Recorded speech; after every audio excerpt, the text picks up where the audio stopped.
Hey, South Dakota Farm Bureau. My name is Matthew Bogue. I'm your State Public Policy Director and Lobbyist up here during the 98th Legislative Session. Just going to give you a quick recap of week number 6, as well as some of the potential highlights that you could see in week number 7. One of the big discussions this week was that revenue estimates were adopted by the Joint Committee on Appropriations. What this does is it gives them a really good idea on what we can and cannot spend on the overall budget for the end of this fiscal year as well as next. What that's really nice is when you start talking about the tax cuts, as well as funding priorities, now we have a good idea on if the state can even afford a tax cut and whatnot. With those, the property tax cut was discussed in House Appropriations and debated. It was amended to strike out the 100,000 valuation cut, but it was inserted was a $300 tax credit for those individuals in South Dakota who own owner-occupied property. So that's going to continue in the process, and we'll continue to watch it very closely.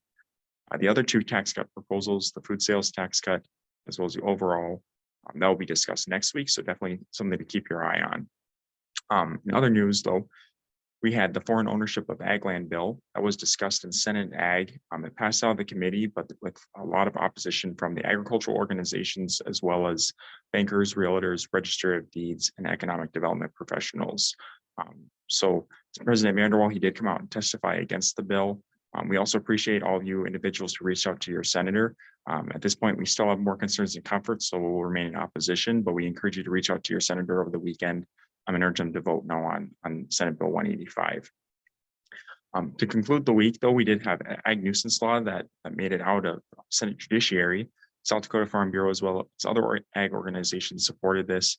This makes it harder to have frivolous lawsuits against ag operations, and we view it as good policy for the state to prevent some of the things that we've seen, particularly in North Carolina or some other states when you have nuisance laws. So if farmers aren't violating regulations or breaking laws, they shouldn't be having frivolous lawsuits go against them.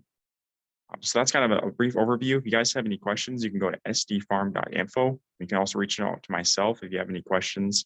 And with that, I hope you guys have a good weekend. Thank you.